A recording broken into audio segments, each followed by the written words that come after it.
Come mai si è giunti a questa decisione, ovvero quella di abbattere un monumento che ha un grande valore storico e artistico, ma un grande valore culturale, in quanto Camilleri è un grande scrittore dei tempi nostri?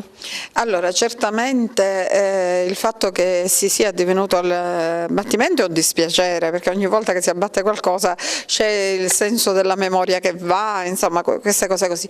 Tuttavia il problema è che ci arriva sempre purtroppo tardi, nel senso che questa casa era già un rudere, quindi con il maltempo è franata sulla strada. Noi non abbiamo dato un ordine di abbattimento, abbiamo dato un ordine di messa in sicurezza. Evidentemente il soggetto proprietario ha ritenuto, consultandosi con i tecnici, di procedere all'abbattimento. Noi abbiamo fatto varie proposte anche sulla scorta della disponibilità, ecco, evidenziata dall'ingegnere Puccio, disponibile a fare un progetto, ma in realtà c'erano anche altri progetti fatti dall'Università Core, ci sono delle tesi di laurea su questa casa, quindi è scesa qui a Porto Empedocle a venirmi a incontrare Andreina Camilleri, che è la rappresentante della famiglia, e insieme al dottore Sellerio, responsabile della casa editrice Sellerio, che fa parte della Fondazione Camilleri,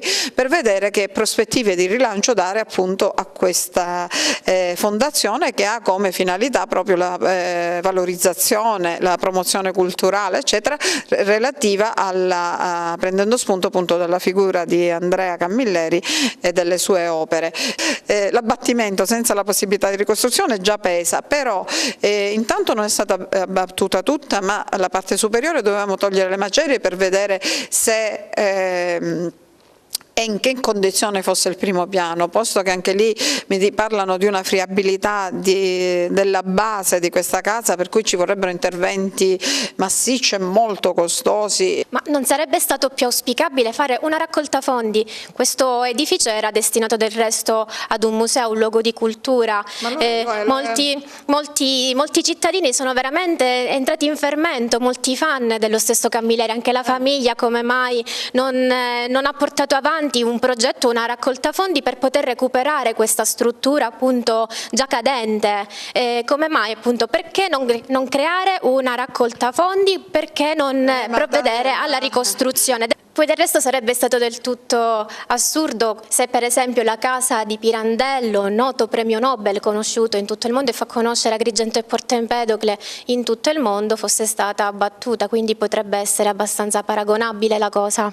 Sì, il problema sono le condizioni statiche degli immobili. Se già quello era fatiscenza in fase di, diciamo, di crollo, io così l'ho trovato e questo ho potuto fare. Sin dall'inizio mi sono messa all'opera, avevamo fatto già incontri con la famiglia, con la fondazione, ho cercato di portare avanti. Non dimentichiamo che noi siamo un ente in dissesto. Io immagino Porto Empedocle come una città museo, un parco letterario. Noi abbiamo appunto la peculiarità di una città in cui ogni angolo è un richiamo a opere letterarie, ci sono riferimenti ai cognomi, alle vie, la spiaggia di Marinella. Noi abbiamo la particolarità veramente di avere le spiagge degli scrittori, perché abbiamo alla sinistra, guardando il mare, la spiaggia del Caos sotto al luogo dove è nato Pirandello, e dall'altro lato sulla destra noi abbiamo la Marinella di Andrea Camilleri di Vigata, quindi già la nostra spiaggia, oltre che essere un luogo ameno di vacanza bellissimo, queste spiagge dorate, assolate eccetera eccetera, è trasuda di letteratura.